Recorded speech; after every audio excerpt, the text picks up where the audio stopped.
લીંબાયત વિસ્તારમાં આવેલા જયશ્રી જ્વેલર્સમાં એક કિસમ દ્વારા મોઢા પર માસ્ક પહેરી 2.20 લાખના સોનાની ખરીદી કરી ખોટા ખાતાથી બિલ બનાવી ખોટું ડેબિટના મેસેજનું એડિટિંગ કરીને ઠગાઈ કરનાર આરોપીને લીંબાયત પોલીસે ઝડપી પાડ્યો છે।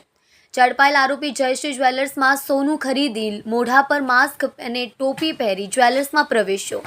જ્વેલર્સમાંથી સોનાની બુટ્ટી નંગ 1, ચેન નંગ 1, સોનાના પેન્ડલ નંગ 3 ખરીદી કરી ખોટા ખાતાને આધારે બિલ બનાવી ડેબિટ કરવાનો મેસેજ કરી સોનું લઈ જ્વેલર્સના માલિક સાથે ઠગાઈ આચરવામાં આવી હતી।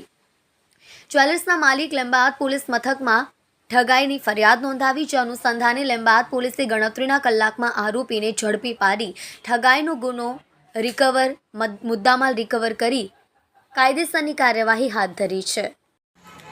કલ્પેશ રાણા સાથે જોતા રહો ન્યૂઝ 9 ગુજરાતી, સુરત।